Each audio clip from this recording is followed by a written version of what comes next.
অধিকাৰ লোৱা নিজৰ ৰীতি নীতি জীয়াই ৰখাৰ কাৰণে এটা কাউন্সিল পাইছে।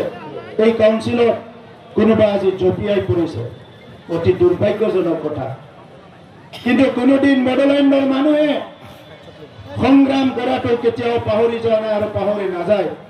কিন্তু আমি জানো সংঘৰ্ষ আৰু নিৰ্মাণ, মানৱ জাতি উত্থান, মানৱ জাতি গঢ়াৰ কাৰণে সংঘৰ্ষ আৰু নিৰ্মাণ দুটা পন্থাৰে আগবাঢ়িব লাগিব। 30 বছৰ সংগ্ৰাম কৰিলো, এই 5টা বছৰ আমি নিৰ্মাণ কৰিলো আৰু 5টা বছৰত 1800 কিলোমিটাৰ ৰাস্তা দলং নিৰ্মাণ কৰা হ'ল। 1 বছৰ আমি কোভিডৰ কাৰণে কাম কৰিব পৰা নাই।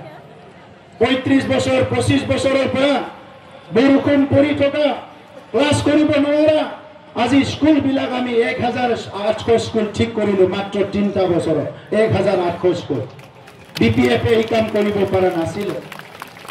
আজি 3টা বছৰ কাম কৰি আমি 3,23,000 পৰিয়ালৰ মাটিৰ সমস্যা সমাধান কৰিলো। 3টা বছৰত 70,000 পৰিয়ালে মাটি কিনা বেচা কৰিছে। এই 3টা বছৰত 27,000 পৰিয়ালে, ভূমিহীন পৰিয়ালে খাস মাটি, বিভিন্ন গভৰ্ণমেণ্ট মাটিত আজি অধিকাৰ পাইছে। এই 3.5 বছৰত প্ৰায় 42,000 পৰিয়াল বন অঞ্চলত মাটিৰ অধিকাৰ পাইছে। বহুতে কয় যে ইয়াত মাটি কিনা বেচা বন্ধ আছে, ইয়াত মাটিৰ অধিকাৰ নাপায়। পৃথিৱীত